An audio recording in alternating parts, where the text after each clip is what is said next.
పెద్దల మాట చెద్దన్నం మూట అన్నారు. ఏంటి దాని అర్థం? ఏ పెద్దలు? చెద్దన్నం మూట అంటే ఏంటిది? ఎంతమందికి తెలుసు? మాట్లాడాలి.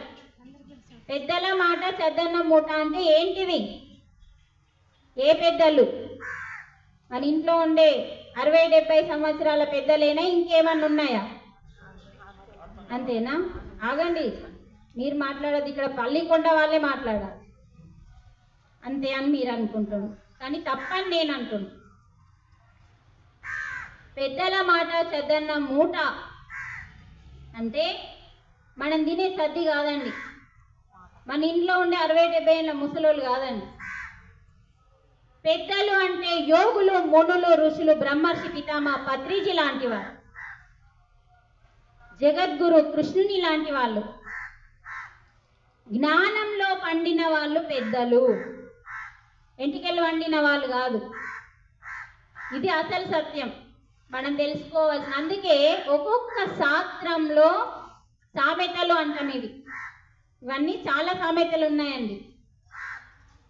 ఈ సామెతలని మనం వివరించి చక్కగా తెలుసుకుంటే అద్భుతమైన జ్ఞానం దొరుకుతుంది.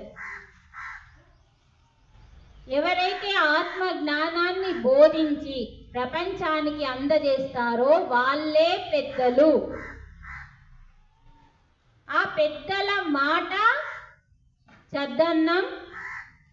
మనం చద్దన్నాన్ని ఎలా మూట కట్టుకుంటాం?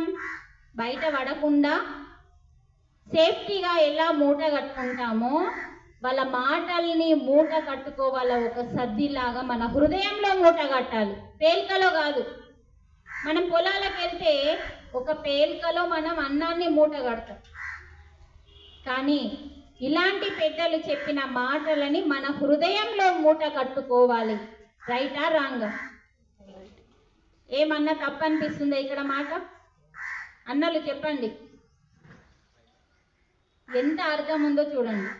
మనం ఏం చేస్తామంటే మీదనే తెలుసుకుంటాం, కానీ మరి ఇలాంటి వాళ్ళు ఎంతో సాధన చేసి, ధ్యానం చేసి, తపస్సులు చేసి ఆత్మ జ్ఞానాన్ని సంపాదించిన తర్వాత ఇచ్చిన జ్ఞానం ఇది. మరి అది ఎంత లోతులోకి ఉంటుందో ఆలోచించాలి. మీద మనం ఎప్పుడన్నా అర్థం చేసుకుంటే దాన్ని అజ్ఞానం అంటాం. అందుకనే ఇంకా నేను భగవద్గీతలో నుంచి మంచి మంచి విషయాలు తీసుకొస్తా ఇప్పుడు మీకు.